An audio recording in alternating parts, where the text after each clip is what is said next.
আমরা অতিমাত্রায় হাস্যরস করতে করতে এখন ওয়াজ মাহফিল গুলাও অনেক সময় হাস্যরসের মঞ্চ হয়ে গেছে। এই নববী চেয়ারে বসে মানুষকে আনন্দ দেওয়া শুরু হয়ে গেছে, মিথ্যা কৌতুক বলে মানুষকে আনন্দ দেওয়া শুরু হয়ে গেছে, অপর অন্য ব্যক্তিকে হেয় প্রতিপন্ন করে মানুষকে আনন্দ দেওয়া শুরু হয়ে গেছে।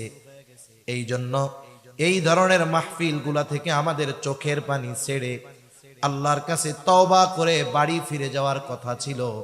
কিন্তু এই যে মাহফিল গুলাকে হাস্যরসের মঞ্চে পরিণত করার কারণে আগের মতো মানুষের দিল নরম হয় না, আমাদের কথাগুলাও মানুষের দিল পর্যন্ত পৌঁছায় না, মানুষের চোখ দিয়ে সহজে পানি আসে না। আল্লাহ তাআলাও মানা করেছেন। আল্লাহ তাআলা বলেন, ফালইয়াদহাকু কলিলান ওয়ালইয়াবকু কাসীরা। আল্লাহ রাব্বুল আলামিন বলেন, ফালইয়াদহাকু কলিলা, কম হাসো, ওয়ালইয়াবকু কাসীরা, কাঁদো বেশি। দুনিয়ায় বেঁচে আছি বুঝতেছি না, একটা সময় আসবে, ওই সময়ের কথা যদি আমরা এখন থেকে চিন্তা করতাম, মৃত্যুর চিন্তা যদি আমার মধ্যে থাকতো, কবরের চিন্তা যদি আমার মধ্যে থাকতো, হাসরের চিন্তা যদি আমার মধ্যে থাকতো, মিজানের চিন্তা যদি আমার মধ্যে থাকতো, পুলসিরাতের চিন্তা যদি আমার মধ্যে থাকতো, জাহান্নামের ভয় চিন্তা যদি আমার মধ্যে থাকতো, আল্লাহর কসম আমি যদি এই বিষয়গুলোকে যদি হৃদয় দিয়ে অনুধাবন করতে পারতাম, তাহলে আমাদের মুখ দিয়ে কোনোদিন, চেহারায় কোনোদিন হাসির প্রভাব দেখা যাইত না, আর আমরা হেসে খেলে কাটায় যাই। অথচ জান্নাতের সুসংবাদ পাওয়ার পরেও ওই মানুষগুলো চেহারার মধ্যে সব সময় ভয় ভীতি কাজ করত। বিশেষ করে ওসমান রাদিয়াল্লাহু তাআলা আনহুর ব্যাপারে, উনি কবর দেখলেই কান্না করতেন, অথচ ওনার ব্যাপারে জান্নাতের সুসংবাদ যাদের ব্যাপারে দেওয়া হয়েছে তাদের মধ্যে উনি একজন, স্পেশাল 10 জনের মধ্যে উনি একজন। ওনার ব্যাপারে নবীজির ঘোষণা আছে যে ওসমান আল্লাহর কাছ থেকে জান্নাত কিনে নিছে। সুবহানাল্লাহ। আমাদেরকে আল্লাহ তাআলাকে যথাযথভাবে ভয় করার এবং মুসলমান হওয়ার জন্য নির্দেশ দিয়েছেন। যেমন আল্লাহ তাআলা এক আয়াতে বলেন, ইয়া আইয়ুহাল্লাযীনা আমানুত্তাকুল্লাহা হাক্কা তুকাতিহি ওয়ালা তামুতুন্না ইল্লা ওয়া আনতুম মুসলিমুন।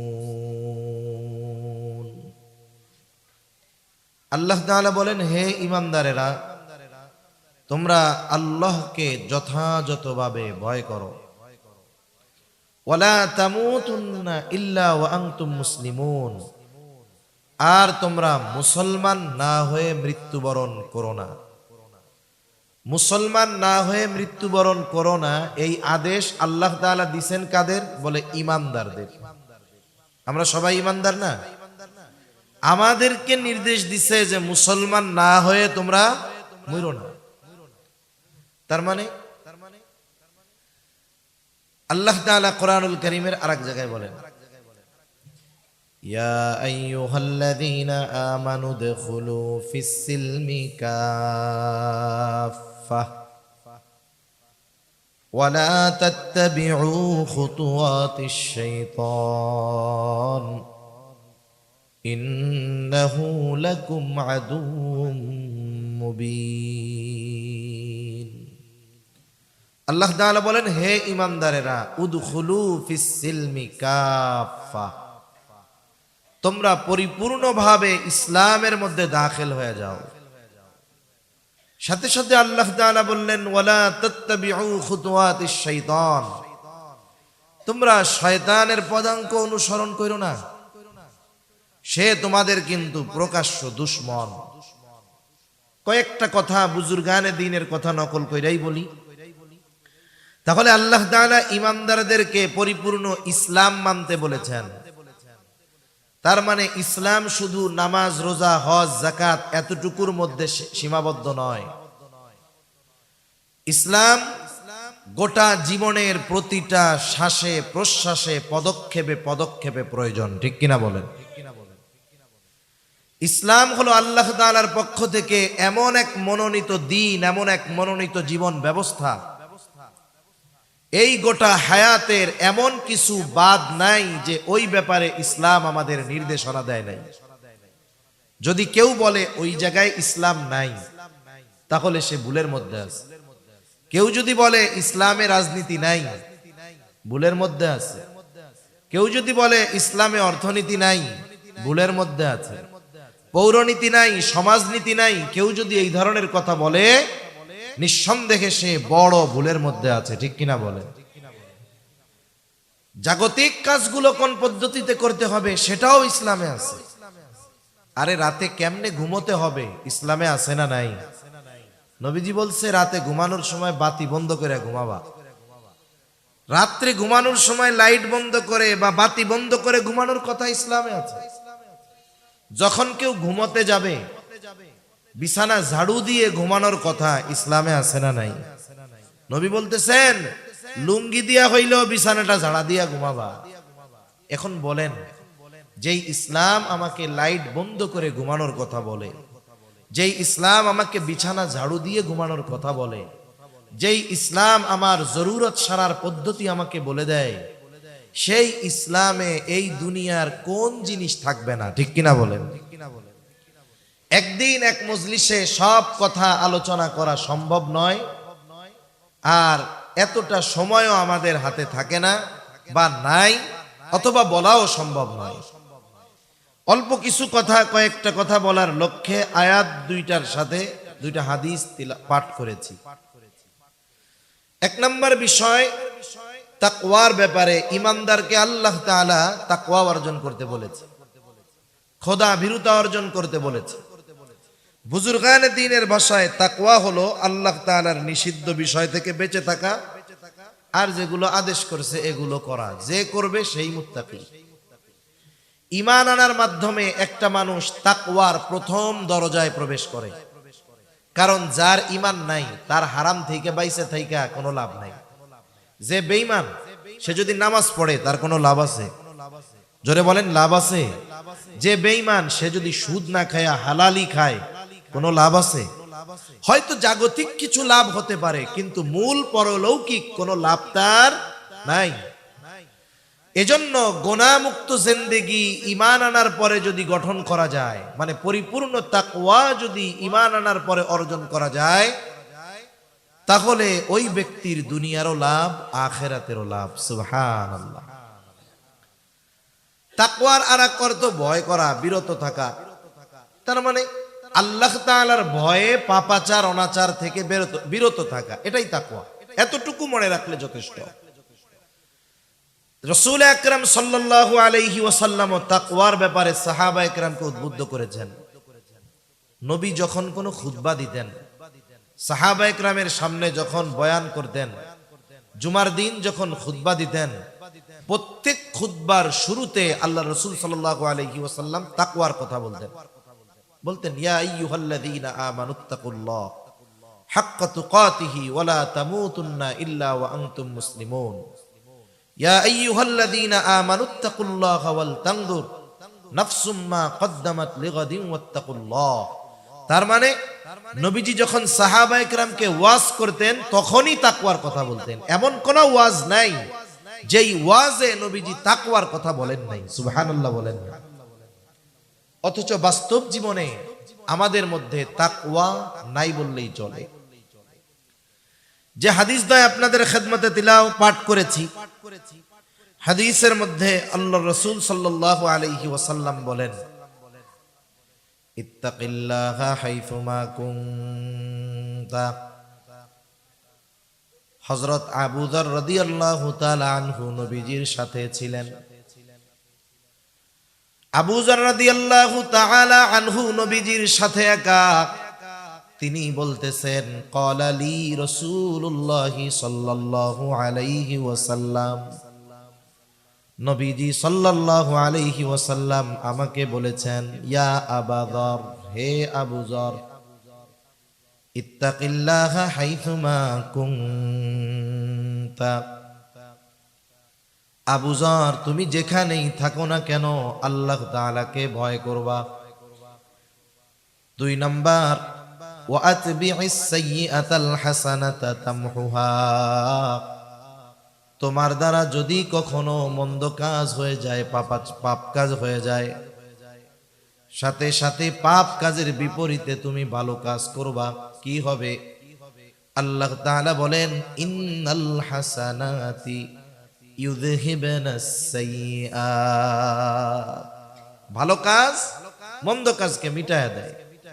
তোমার দ্বারা পাপের কাজ হয়ে গেছে, তুমি ভালো কাজ করো, ওই ভালো কাজটা তোমার মন্দ কাজটাকে মুছে দিবে।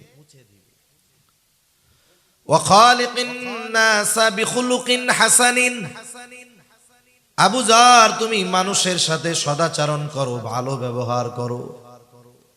নবীজি হযরত আবু যর রাদিয়াল্লাহু তাআলা আনহুকে উপদেশ দিলেন যে আল্লাহ তাআলাকে ভয় করো আবু যর, তুমি যেখানেই থাকো না কেন আল্লাহ তাআলাকে ভয় করো। বলেন তো পৃথিবীর এমন কোন জায়গা, এমন কোন স্থান আছে নাকি যেখানে গেলে আল্লাহ তাআলা আমাকে দেখবে না? আছে? আপনাদের এলাকায় দুই চার জায়গা আছে। সৃষ্টি জগতের কোথাও এমন একটু জায়গা নাই যেখানে আল্লাহ তাআলা আমাকে আপনাকে দেখবে না। মূলত নবী বলতেছেন, ও আবু যর তুমি যেখানেই থাকো আল্লাহকে ভয় করো। আমাদের জন্য শিক্ষণীয় বিষয় হলো, বলেন তো আমরা অনেক সময় মন্দ কাজ পাপের কাজ থেকে মানুষের ভয়ে বেঁচে থাকি। একটা খারাপ কাজ করতে চাচ্ছি, দেখি যে আমার পরিচিত জন বন্ধু বান্ধব আসতেছে, আমার পরিবারের লোক আসতেছে, বাবা আসতেছে, বাবা দেখে ফেলবে, জেনে ফেলবে, এই ভয়ে পাপ কাজটা করি না। কিন্তু ওই ভয়টা আল্লাহ তাআলার ব্যাপারে আমাদের নাই, যে আমি আপনি যেখানেই থাকি না কেন, যেই পাপ করি না কেন, দুনিয়ার কেউ না দেখলেও যিনি সর্ব অবস্থায় দেখেন তিনি কে? আল্লাহ তাআলাকে ভয় করে সকল প্রকার পাপাচার অনাচার থেকে বেঁচে থাকতে পারলেই মুত্তাকি হওয়া যায়। শুধু তাই না, বড় আবেদ হওয়ার জন্য মানুষের অনেক ইবাদত করা লাগে না। আমরা তো মনে করি ইবাদত করলে আবেদ, আর নবী বলেন না, গুনাহ থেকে বাঁচলে সে বড় আবেদ। আল্লাহর নিষিদ্ধ বিষয়সমূহ থেকে বাঁচলে সে বড় আবেদ। নিষিদ্ধ বিষয় থেকে বাঁচলে যেমন মুত্তাকি, নিষিদ্ধ বিষয় থেকে বাঁচলে তেমন ওইটাই প্রকৃত আবেদ হয়ে যায়। হযরত আবু হুরায়রা রাদিয়াল্লাহু তাআলা আনহু থেকে প্রসিদ্ধ হাদিস, রাসূল আকরাম সাল্লাল্লাহু আলাইহি ওয়াসাল্লাম নবীজির সামনে সাহাবায়ে কেরাম বসা, নবীজি হঠাৎ করে বলতেছেন, মাইয়াখুযু আন্নি হাউলাইল কালিমাত ফায়ামালু বিহিন্না আও ইউআল্লিমু মান ইয়ামালু বিহিন। নবীজি বলতেছেন, কে আসো আমার থেকে এই কালিমা, এই কথাগুলোকে শুনবা, গ্রহণ করবা। শর্ত হলো কি, যে সে এই কথাগুলোর উপরে আমল করবে এবং অন্য কেউ যদি আমল করতে চায় কথাগুলো তাকে শিখায়া দিবে। আবু হুরায়রা রাদিয়াল্লাহু তাআলা আনহু নবীজির কাছে ঈমান এনেছেন অনেক পরে, কিন্তু নবীজির কাছে থাকছেন বেশি। ঈমান আনার পর নবীজির কাছ থেকে খুব বেশি সময় তিনি আলাদা থাকেন নাই, যার কারণে অল্প কয়েক বছর নবীজির সংস্পর্শে থাকার পরেও সবচাইতে বেশি হাদিস বর্ণনাকারী তিনি হয়ে গেছে। উনি তো রেডি থাকতেন নবী কোন সময় কি কথা বলে। কেউ কিছু বলার আগে উনি লাফায়া উঠছে, উনি বলেন, কুলতু আনা ইয়া রাসূলুল্লাহ, আমি আছি আল্লাহর রাসূল। এবার তিনি বলেন, ফাখাদা বিয়াদি ফাআদ্দা খামসান, নবীজি এইবার আমার হাতটা চেপে ধরলেন এবং গুনে গুনে 5টা উপদেশ দিলেন। কয়টা উপদেশ? জোরে বলেন না কয়টা? গুনে গুনে 5টা উপদেশ দিলেন।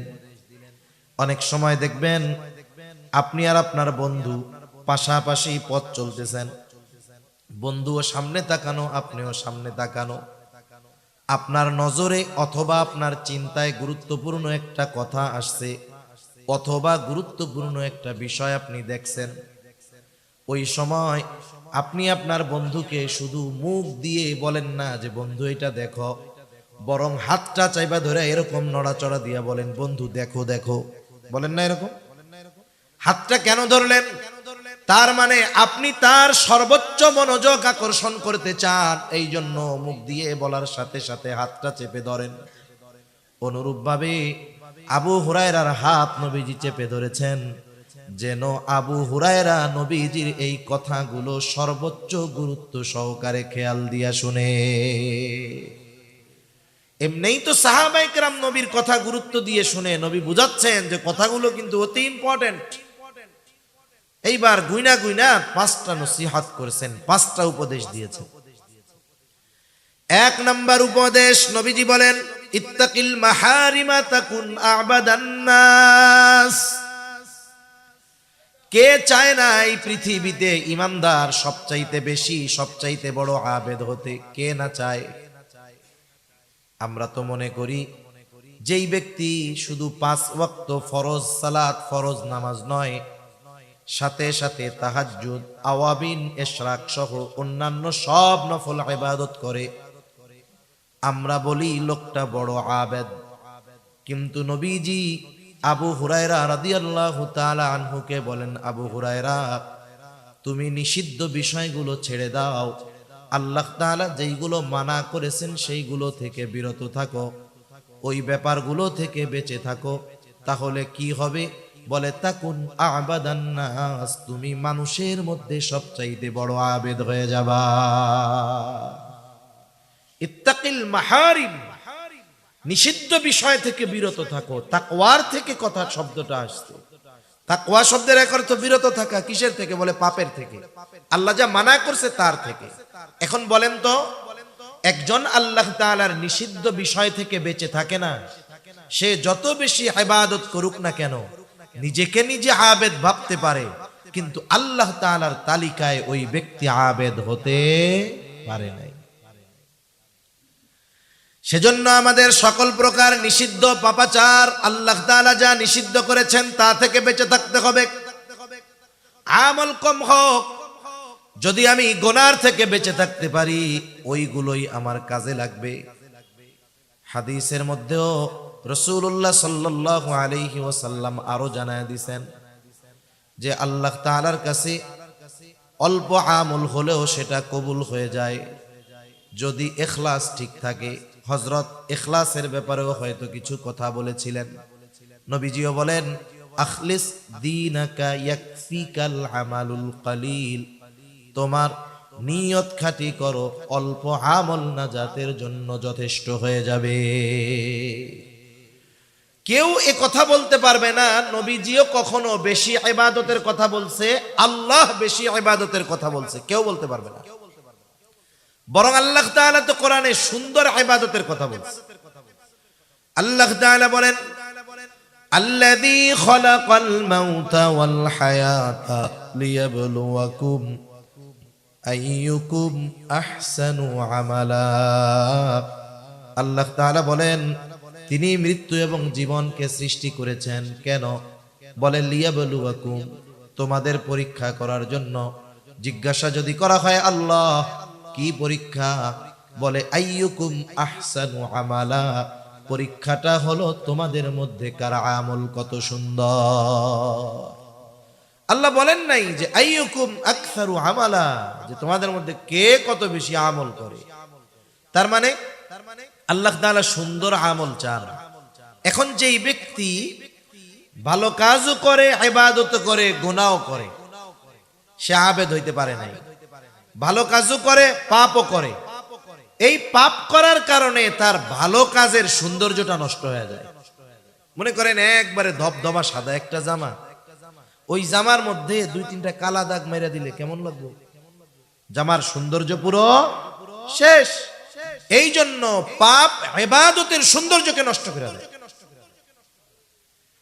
এজন্য সকল প্রকার নিষিদ্ধ বিষয় থেকে বেঁচে থাকার দরকার। সেটা ব্যক্তিগত বিষয় হতে পারে, সামাজিক বিষয় হতে পারে, রাষ্ট্রীয় বিষয় হতে পারে। আসলে অনেক সময় হারাম কাজগুলোকে আমরা আনন্দের উপলক্ষ বানায় নেই, ঠিক কিনা বলেন? হারাম কাজকে আনন্দের উপলক্ষ বানিয়ে নেয়। তার মানে যারা হারাম কর্মগুলোকে আনন্দ উদযাপনের উপলক্ষ বানিয়ে নিয়েছে, তার মানে ওই হারাম কাজের অঘোষিত বৈধতা তারা প্রদান করেছে। নাচ গান, গান বাদ্য আপনাদের সমাজে তো আলহামদুলিল্লাহ নাই, জোরে বলেন না। আছে, প্রচুর পরিমাণ আছে। এখন তো অনেক জায়গায় সাধারণ ছোটখাটো অনুষ্ঠানেও অর্ধ উলঙ্গ নারী আর শিল্পী এনে না গাওয়াইলে না নাচাইলে ভালো লাগে না। আছে না নাই বলেন? আছে, অভাব নাই। বিবাহ অনুষ্ঠানে নাচ গান, ডেক সেট বাজানো, বেপরদা কর্মকাণ্ড, এগুলো সমাজের মানুষ এখন কোনো পাপই মনে করে না, সাধারণ কাজ মনে করে। যেই মাইকে ওয়াজ হচ্ছে ওই মাইকেই দেখা যাবে পরের দিন গান বাজতেছে। যেই শ্রোতা এখানে ওয়াজ শুনছে দেখা যাবে আগামীকাল রাত জেগে কোথাও তারা গানের অনুষ্ঠানেও আছে। জোরে বলেন। দেখা যাবে অনেক জায়গায় যেই আয়োজকেরা তাফসীর মাহফিলের আয়োজন করছে, দেখা যাবে ওই আল্লাহর বান্দারাই পহেলা বৈশাখে আবার গানের আয়োজন করে বসে আছে। আছে না নাই? মনে রাখতে হবে এগুলো ভালো কাজ না। একেবারে সব ধরনের পাপ থেকে আমাদের বেঁচে থাকা দরকার। পাপ আমাদের আমলের সৌন্দর্য নষ্ট করে দেয়। 10 মণ দুধ নষ্ট হওয়ার জন্য 10 মণ গরুর প্রস্রাব লাগে না, এর 1 কাপও লাগবে না। 10 মণ দুধের মধ্যে যদি ডাইলা দেওয়া হয় দুধ নষ্ট হয়ে যাবে। এজন্য আমাদের উচিত আমাদের ইবাদত গুলোকে, আমাদের জীবনকে পাপাচার মুক্ত রাখা। রাসূল আকরাম সাল্লাল্লাহু আলাইহি ওয়াসাল্লাম সেই জন্য জানিয়ে দিলেন, উদ্দেশ্য আবু হুরায়রাকে কইরা বলতেছে ঠিক, কিন্তু শিক্ষা গোটা উম্মতের জন্য, যে তোমরা নিষিদ্ধ বিষয় থেকে বাঁচো, সবচাইতে বড় আবেদ হয়ে যাইতে পারবা। জান্নাতে যাওয়ার জন্য অনেক ইবাদতের প্রয়োজন হয় না। আমি আপনাদের বেশি ইবাদত করতে নিরুৎসাহিত করতেছি তা নয়, বরং আমার মূল উদ্দেশ্য হলো ইবাদত বেশি করেন, তবে যেন পাপাচার আমাদের দ্বারা না হয়। আপনি আমি তলা ছিদ্র রেখে, বালতির তলা ছিদ্র রেখে পানি যদি ভরপুর করি, পানি থাকবে? আর যদি কলসির তলা ছিদ্র না থাকে, ভালো থাকে, যেটুকু রাখবো ততটুকুই থাকবে। কিন্তু যদি তলা ছিদ্র থাকে, পানি ভরে রাখবো সকালে, বিকাল হতে হতে পানি কলসি খালি হয়ে যাবে। আমি এই গুনাহ নামক ছিদ্রটা বন্ধ করতে বলতেছি। যদি আমরা এটারে বন্ধ করতে পারি, যতটুকু করব ততটুকু থাকবে। ঠিক কিনা বলেন? মুসনাদে আহমদে একটা হাদিস আসছে, একবার না একাধিকবার। রাসূল আকরাম সাল্লাল্লাহু আলাইহি ওয়াসাল্লাম একদিন ফজরের নামাজের পূর্ব মুহূর্তে হঠাৎ করে তিনি বলতেছেন, এখন যেই ব্যক্তি দরজা দিয়ে ঢুকবে সে জান্নাতি। বর্ণনাটা আব্দুল্লাহ ইবনে আমর ইবনুল আস রাদিয়াল্লাহু তাআলা আনহু থেকে আসছে। এইবার এই কথা বলার পরে সবার নজর দরজার দিকে, কোন আল্লাহর বান্দা দরজা দিয়ে ঢুকে। দেখলো এক ব্যক্তি দরজা দিয়ে ঢুকছে, এখনো অজুর পানি তার দাড়ি বেয়ে বেয়ে পড়তেছে।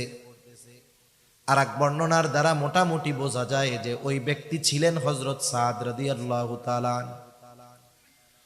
প্রথম দিন অতিবাহিত হলো, পরে আরেকদিন নবীজি পরের দিন বলে, এখন যেই ব্যক্তি দরজা দিয়ে ঢুকবে সে জান্নাতি। ফজরের পূর্বে সবার নজর দরজার দিকে, কে সেই সৌভাগ্যবান ব্যক্তি যে এখন দরজা দিয়ে ঢুকবে। তাকায় দেখে বিগত দিন যে ব্যক্তি ঢুকছে যেই অবস্থায়, আজকেও সে সেই অবস্থায় ঢুকছে। পরবর্তী দিন আবার একই সময় নবীজি বলেন, এখন যেই ব্যক্তি দরজা দিয়ে ঢুকবে সে জান্নাতি। সবার নজর দরজার দিক, কে সৌভাগ্যবান ব্যক্তি। তাকায় দেখলো বিগত 2 দিন যেই ব্যক্তি যেই অবস্থায় প্রবেশ করেছে, আজকেও ওই ব্যক্তি একই অবস্থায় দরজা দিয়ে প্রবেশ করতেছে।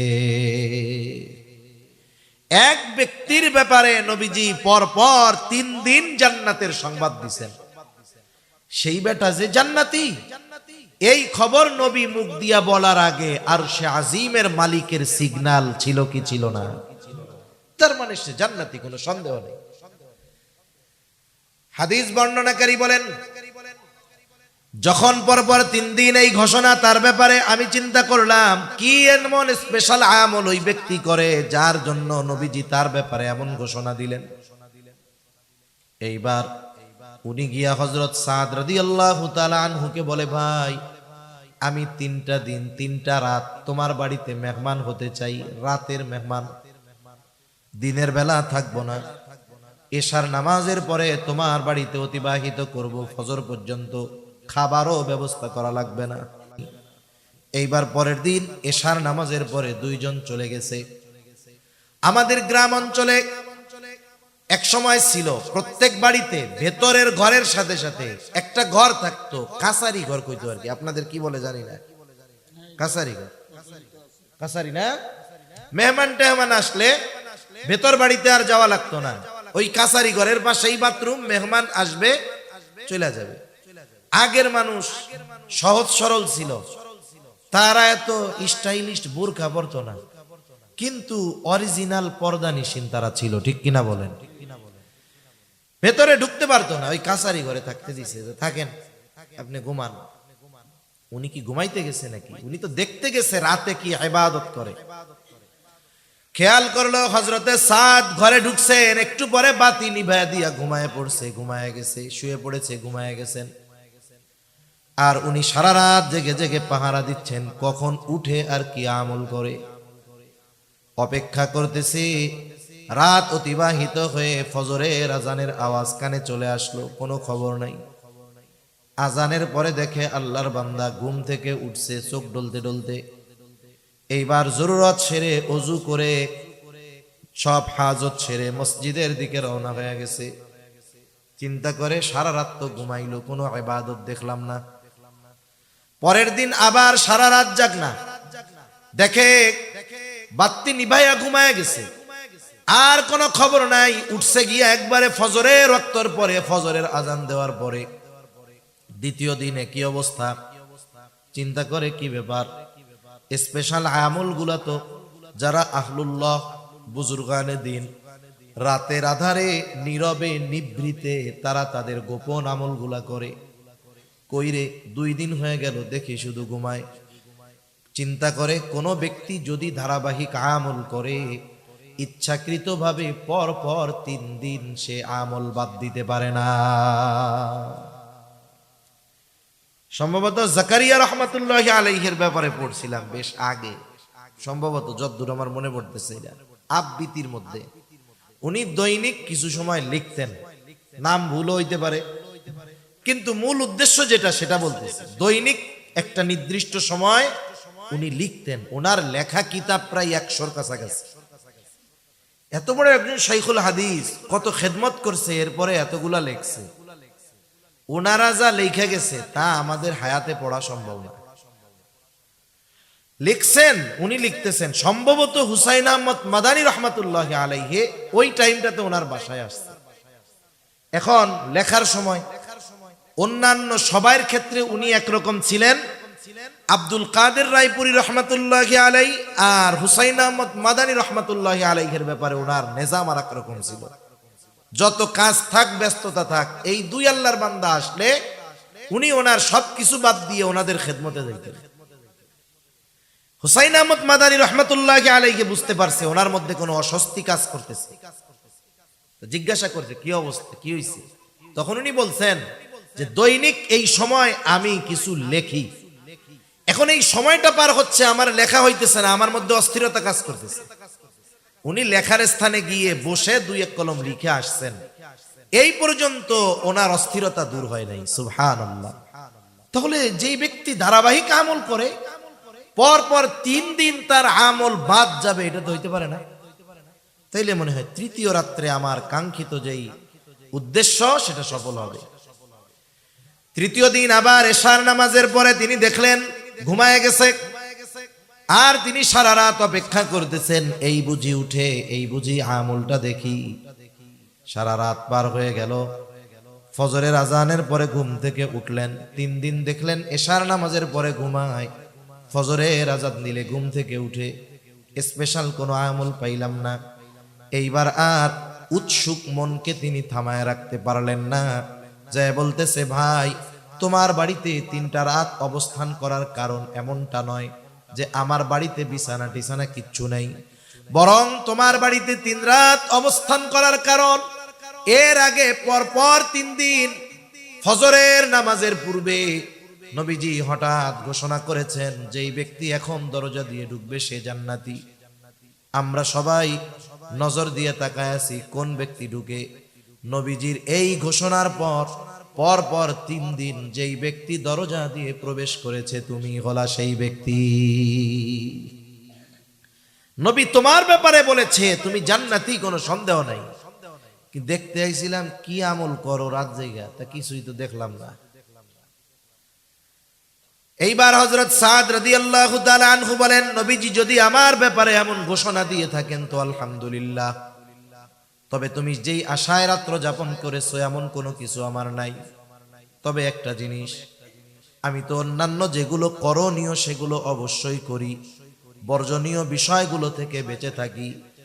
অতিরিক্ত একটা কাজ আমি রাতে বিছানায় যাওয়ার আগে করি, তা হলো আমাকে যারা কষ্ট দিয়েছে আমি সকল আল্লাহর বান্দাকে রাতের বেলা ক্ষমা করে এরপরে বিছানায় যাই। এখন বলেন, আমাদের দেশে যদি কেউ তাহাজ্জুদ না পড়ে তারে আমরা আল্লাহর ওলি বলতে রাজি নাই। আমি তাহাজ্জুদ পড়ার ব্যাপারে নিরুৎসাহিত করতেছি না, মূল উদ্দেশ্য কি? গুনাহ থেকে বাঁচা। তাহাজ্জুদ না পড়লে আমরা তারে আবেদ বলতে রাজি নাই, কারামত না দেখলে আল্লাহর ওলি বলতে রাজি নাই। ওই যে এক ঘটনা আছে না, এক খাদেম থাকছে এক আল্লাহর ওলির খেদমতে, 1 যুগ পার হয়ে গেছে, এখন বাড়িতে যাইব। এখন যাওয়ার সময়ও ওর মনের মধ্যে এই বিশ্বাস আসে নাই যে এই ব্যক্তি আল্লাহর ওলি। কেন? সে প্রশ্ন করতেছে, হুজুর আপনি কেমন আল্লাহর ওলি বুঝলাম না, 12 বছর থাকলাম, একটা কারামতিও আপনি দেখাইতে পারলেন না, আপনি কেমন আল্লাহর ওলি? হ্যাঁ। এবার আল্লাহর বান্দা বলে, বেটা বিগত 40 বছর আমার কোনো সুন্নাত ছুটে নাই, এর চাইতে বড় কারামত আর কি হইতে পারে? বিগত 40 বছর আমার দ্বারা গুনাহ সংগঠিত করার নাই আল্লাহ, এর চাইতে বড় কারামত আর কি হইতে পারে? তার মানে আমাদের ক্ষেত্রে কারামত বা আল্লাহর ওলির সংজ্ঞা, আমাদের ক্ষেত্রে আবেদের সংজ্ঞা, এগুলো আমাদের মন মতো। ইসলামী শরীয়তের পরিভাষায় প্রকৃত আবেদ আর আল্লাহর ওলি যারা, তাদেরকে আমরা মানতে রাজি নাই। আল্লাহর ওলি কি হবে? ঘোড়ার পিঠে উঠতে হবে, সাপড়ে চাবুক বানাইতে হবে, নইলে এটা কি আল্লাহর ওলি হইতে পারে? যায় নামাজের উপর দিয়ে আকাশে উড়ে বেড়াইতে হবে, নইলে কি আল্লাহর ওলি হইতে পারে? এই চিন্তাধারা আমাদের বাদ দিতে হবে। তো এক কথা থেকে আর এক দিকে চলে যাচ্ছি। তাহলে মূল বিষয় হলো, নবীজি বললেন নিষিদ্ধ বিষয় থেকে বাঁচো, তার মানে আল্লাহ যা নিষেধ করেছে সেটা থেকে বাঁচো। করণীয় বিষয়টা করলেই তুমি প্রকৃত আবেদ হয়ে যেতে পারবা। সুবহানাল্লাহ। যেহেতু হাদিসটা পাঠ করেছি, নবীজির কথাগুলো বইলা দেই। 2 নাম্বার, নবীজি বলেন ইত্তাকিল মাহারিমা তাকুন আ'বাদান নাস ওয়া আরদা বিমা কাসামাল্লাহু লাকা তাকুন আগনান নাস। আমরা সবাই ধনী হওয়ার প্রতিযোগিতার মধ্যে আছি। প্রাচুর্যতা আমাদের কেমন ভাবে পেয়ে বসেছে, কে কার চাইতে বড় বাড়ি বানাবে, কে কার চাইতে বড় সুন্দর বানাবে, কে কার চাইতে বড় সুন্দর বাড়ি বানাবে, কে কার চাইতে বড় দামি গাড়ি কিনবে। এই প্রাচুর্যের মোহ আমাদের কেমন ভাবে পেয়ে বসেছে, যার অনেক গাড়ি বাড়ি তাকে আমরা আসল ধনী মনে করি। এই বাংলাদেশে সবচাইতে বড় ধনী যারা, শত শত ইন্ডাস্ট্রির মালিক যারা, আপনি তাদের কাছে গিয়ে জিজ্ঞাসা করেন যে বসুন্ধরা গ্রুপের মালিক আপনার কি খবর, যমুনা গ্রুপের মালিক আপনার কি খবর, এস আলম গ্রুপের মালিক আপনি কি খবর, দেখবেন এই দেশের সবচাইতে বড় ঋণ খেলাপি হলো এরা। পত্রিকায় আসছে এদেশের সব টাকা তো এস আলমে নিয়ে গেছে গা। তাইলে যে এত ঋণ, সে কোনোদিন ধনী হইতে পারে? কথা বুঝেন নাই মনে হয়। যে ঋণ, ধনী হইতে পারে না। আসল ধনীকে যে তার চাহিদার দরজাকে বন্ধ করে দিতে পারছে, আসল ধনী হইল এটা।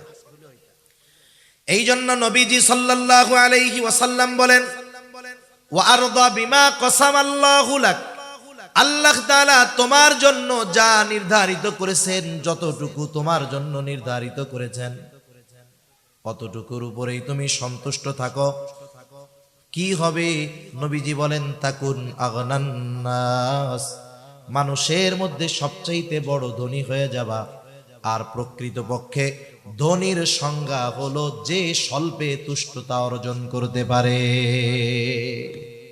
আল্লাহ যা দিছে আলহামদুলিল্লাহ, এইটা হলো আসল ধনী। আর যার কাছে জিজ্ঞাসা করার পরে কেমন আছো, দেখবেন চাহিদার ডালপালা মেলে ধরছে, এই সমস্যা, পারিবারিক সমস্যা, গাড়ি নাই, বাড়ি নাই, খাওয়ার নাই, পোলাপান ভালো নাই, এই নাই সেই নাই, ঋণ আছি, এই সেই অসুবিধার একবারে বিশাল এক লিস্ট। ওই বেটা যদি কোটি টাকার মালিক হয়, ও আসলে ধনী হইতে পারে নাই। এজন্য আমরা আল্লাহ তাআলার কাছে স্বল্প তুষ্টতা কামনা করব। আরেকটা বিষয় হলো, মানুষের নজর যদি উপরের দিকে থাকে, সে কোনোদিন মনের দিক দিয়ে ধনী হতে পারে না। আর নবীজি বলেন আল গিনা গিনান নাফস, অন্তরের ধনী হলো আসল ধনী। যার অন্তর তুষ্ট স্বল্পে, এই বেটাই হলো প্রকৃত ধনী। মনে করেন আপনার 2 তলা সুন্দর একটা বাড়ি আছে, এখন আপনার 2 তলা সুন্দর বাড়ির পাশে 20 তলা একটা বিল্ডিং হয়েছে। প্রথমে খালি আপনার 2 তলাটা ছিল, আশেপাশে বিল্ডিং নাই, আপনার কত ভালো লাগতো যে এলাকার সবচাইতে সুন্দর উঁচু বাড়িটা আমার। পাশে যখন 20 তলা একটা বাড়ি হবে, এখন কেমন লাগবে? 20 তলা বাড়ির ছাদ থেকে 2 তলাকে লাগবে পাবলিক টয়লেটের মতো। এখন আপনি যদি আপনার 2 তলার ছাদের উপর থেকে 20 তলার দিকে তাকান, মাথার টুপি উল্টে উড়ে যাবে, এরকম মনে আর শান্তি নাই। এজন্য উচিত হলো আমরা যেই অবস্থানে আছি, এই অবস্থানে আল্লাহর শুকরিয়া আদায় করে নিচের দিকে তাকানো। উপরের দিকে যখন তাকাবো, তখন চাহিদার পাহাড় আমার দিকে চলে আসবে। আপনি ওইটা বাদ দিয়ে নিচের দিকে যদি তাকান, 2 তলা বাড়ির মালিক, যে আমার তো 2 তলা একটা বিল্ডিং আছে, কিন্তু আমার প্রতিবেশীর টিনেরও ঘর নাই, সে পলি দিয়ে কেমন করে বাঁশ দিয়ে কত কষ্ট করে আছে, তার শীতেও কষ্ট, গরমেও কষ্ট। আর আল্লাহ তাআলা আমাকে 2 তলা বাড়ি দিয়েছে, বাড়ির মধ্যে এসি লাগানো আছে, গরমেও আরাম, শীতেও আরাম। এই জন্য যতক্ষণ না আমরা আল্লাহ তাআলার দেওয়া নির্ধারিত বস্তুর উপরে পরিপূর্ণ সন্তুষ্ট না হব, আত্মার ধনী যতক্ষণ না হব, তার মানে স্বল্পে তুষ্টতা যতক্ষণ অর্জন না করব, আর চাহিদার নজরকে যতক্ষণ আমার অবস্থান থেকে নিচের দিকে না দিব, হাজারো কোটি টাকার মালিকও আমি আপনি যদি হয়ে যাই, আল্লাহর কসম আমি আপনি প্রকৃত ধনী হতে পারবো না। নবীজি শখ আঁকতেছেন, শখ আঁকছেন, শখ আইকা বুঝাইতেছেন, দাগ কিছু ভিতরে রাখছেন শখের, আর বাইরে দিয়ে দিছেন। কিছু দিছেন বাইরে, একটা দিয়ে দিছেন ভিতরে। কি বুঝাইতে চান? যে বুঝাইতে চাচ্ছেন বনি আদমের চাহিদা, আশা, তার হায়াত যতটুক, তার চাইতে অনেক বেশি। আর এক হাদিসের মধ্যে নবীজি বলেন, বনি আদমের পেট কবরের মাটি ছাড়া ভরবে না। সে যদি স্বর্ণে পরিপূর্ণ একটা জমিন পেয়ে যায়, আরেকটা পাওয়ার আকাঙ্ক্ষা করবে, তার পেটটাও ভরবে না যতক্ষণ না সে কবরের মাটি তার পেটের মধ্যে যাবে। এজন্য মূলত স্বল্পে তুষ্ট যারা, আল্লাহ তাআলা যতটুকু দিয়েছেন এতটুকু নিয়ে যারা সন্তুষ্ট থাকে, এই লোকগুলোই প্রকৃত ধনী হতে পারে। এদের আর সম্পদের আশায় অন্তরের মধ্যে কষ্ট লাগে না, এরা অন্যান্য চিন্তা করে না, এরা হতাশায় ভুগে না, চাহিদার সমুদ্রে হাবুডুবু খায় না। এরপরে নবীজি সাল্লাল্লাহু আলাইহি ওয়াসাল্লাম বলেন, ওয়া আহসিন ইলা জারিকা তাকুম মুমিনা। নবীজি বলেন, তুমি তোমার প্রতিবেশীর সাথে সদাচরণ করো, তাহলে তুমি প্রকৃত মুমিন হতে পারবা। প্রতিবেশীর সাথে সদাচরণ করা দরকার।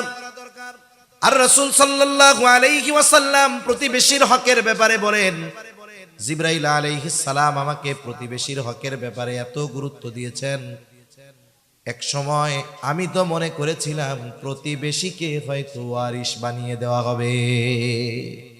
আর আমাদের দেশে সবচাইতে বড় দুশমন থাকে প্রতিবেশী। কেউ যদি একটু প্রভাব প্রতিপত্তিশালী হয়, আত্মীয় স্বজন যদি ক্ষমতাধর থাকে, বড় নেতা থাকে, তাহলে এই ক্ষমতাধর আত্মীয় স্বজনের পরিচয়কে ব্যবহার করে প্রতিবেশীর উপরে জুলুম করে, আছে না নাই? অভাব নাই।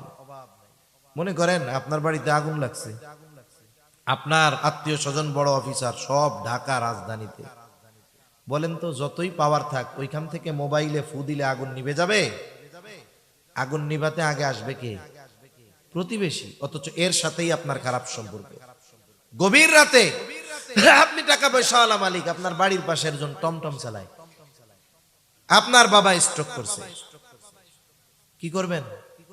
টমটমওয়ালার টমটমে আপনাকে তাকে হসপিটালে নিয়ে যাইতে হবে, কিন্তু এর সাথে আপনার ব্যবহার খারাপ। ও মনে মনে করবো মরুক গা, আমার কি হয়েছে? এজন্য প্রতিবেশী তাদের সাথে ভালো আচরণ করা দরকার। প্রতিবেশীর হকের কথা নবীজি বর্ণনা করতে গিয়ে এখানে আল্লাহ রাসূল সাল্লাল্লাহু আলাইহি ওয়াসাল্লাম ধর্মকে প্রাধান্য দেন নাই। যে এমন বলেন নাই যে প্রতিবেশী মুসলিম হলে তার প্রতি হক বেশি, অমুসলিম হলে কম।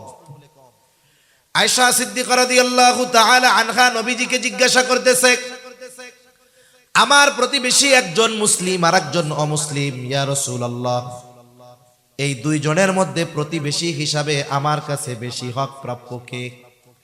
নবীজি বলতে পারতেন যে মুসলিম সে, এই কথা নবীজি বলেন নাই। নবীজি বললেন যার দরজা তোমার দরজার বেশি কাছে, প্রতিবেশী হিসাবে সে তোমার কাছে বেশি হক প্রাপ্য। সুবহানাল্লাহ। তাহলে একজন প্রতিবেশী যদি অমুসলিমও হয়, সে যদি আমার বেশি কাছে হয় একজন মুমিনের চাইতে, প্রতিবেশী হিসাবে অমুসলিম হোক, প্রতিবেশী হিসাবে সে আমার কাছে বেশি হক প্রাপ্য। এজন্য একটা মানুষ যদি প্রকৃত মুমিন হতে চায়, নবীজি বলেন সে যেন প্রতিবেশীর সাথে সদাচরণ করে, ভালো ব্যবহার করে, প্রতিবেশীর কষ্টের কারণ যেন না হয়, প্রতিবেশীকে যেন কষ্ট না দেয়। আমাদের অবস্থা কি? আমরা ভালো প্রতিবেশী চাই, কিন্তু নিজে ভালো প্রতিবেশী হইতে রাজি নাই।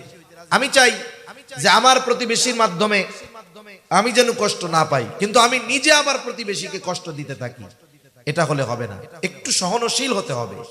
প্রতিবেশীর দ্বারা যদি একটু কষ্ট পাইও, একটু সবর করব, আর এই কারণে তাকে কষ্ট দিব না। এভাবে যদি আমি চলতে পারি, ইনশাআল্লাহ আমার প্রতিবেশীও ভালো হয়ে যাবে। হাদিসের মধ্যে তিনটি বিষয়কে সৌভাগ্যের প্রতীক বলা হয়েছে। এর মধ্যে একটা হলো ভালো প্রতিবেশী। একটা গল্প শোনাই আপনাদের, কষ্ট হইতেছে নাকি? এক অমুসলিম একটা জমি বিক্রয় করবে। জমিটা আব্দুল্লাহ ইবনে মুবারক রাহমাতুল্লাহি আলাইহির বাড়ির পাশে।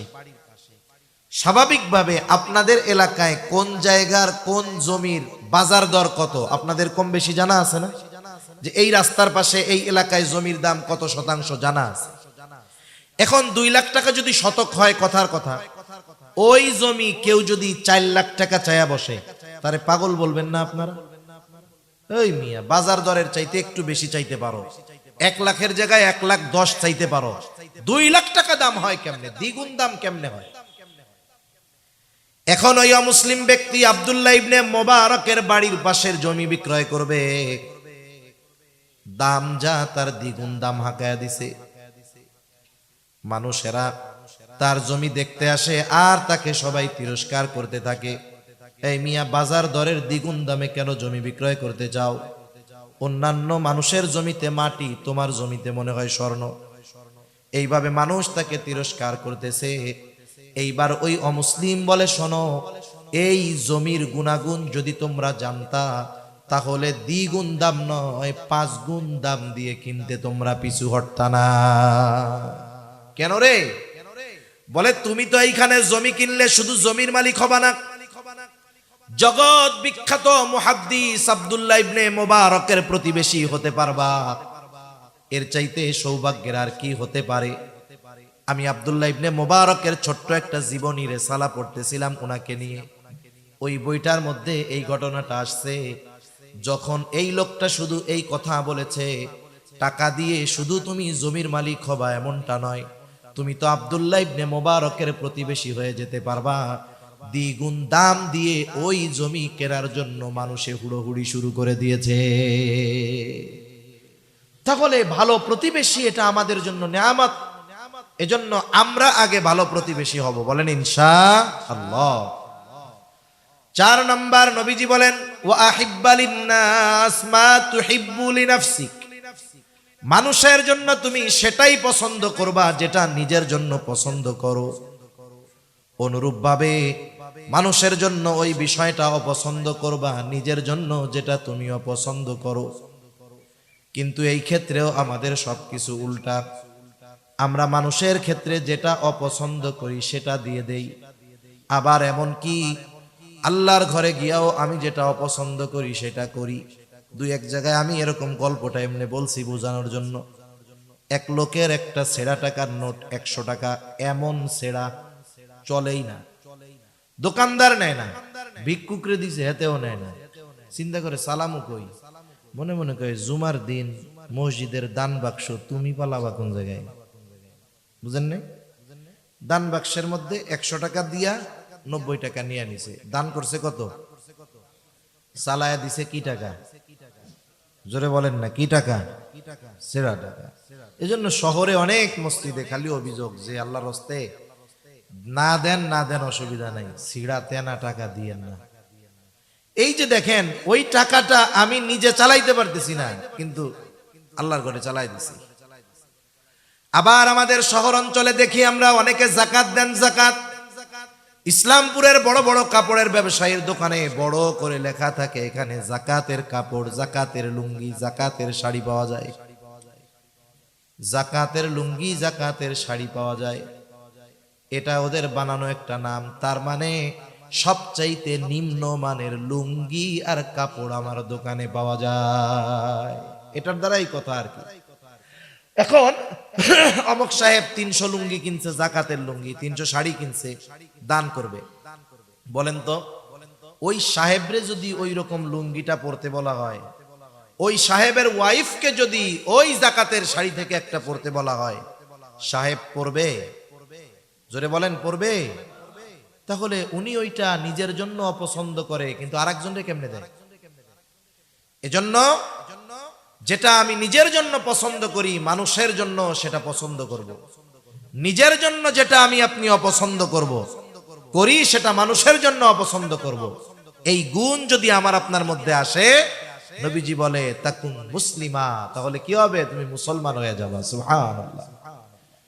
এরপরে নবীজি বলেন ওয়ালা তুকসিরিয যাহিকা ফাইন্না কাসরাতায যাহিকি তুমিতুল কলব, মাত্রাতিরিক্ত হাসবা না। কেমন? কেন? অধিক হাসি কলবকে, অন্তরকে মৃত বানায়া দেয়। আমরা অতিমাত্রায় হাস্যরস করতে করতে এখন ওয়াজ মাহফিল গুলাও অনেক সময় হাস্যরসের মঞ্চ হয়ে গেছে।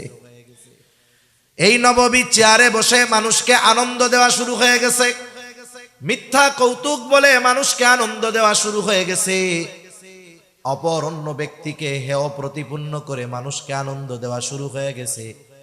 এই জন্য এই ধরনের মাহফিল গুলা থেকে আমাদের চোখের পানি ছেড়ে আল্লাহর কাছে তওবা করে বাড়ি ফিরে যাওয়ার কথা ছিল। কিন্তু এই যে মাহফিল গুলাকে হাস্যরসের মঞ্চে পরিণত করার কারণে আগের মতো মানুষের দিল নরম হয় না, আমাদের কথাগুলাও মানুষের দিল পর্যন্ত পৌঁছায় না, মানুষের চোখ দিয়ে সহজে পানি আসে না। আল্লাহ তাআলাও মানা করেছেন। আল্লাহ তাআলা বলেন ফালইয়াদহাকু কলিলান ওয়ালইয়াবকু কাসীরা। আল্লাহ রাব্বুল আলামিন বলেন ফালইয়াদহাকু কলিলা, কম হাসো, ওয়ালইয়াবকু কাসীরা, কাঁদো বেশি।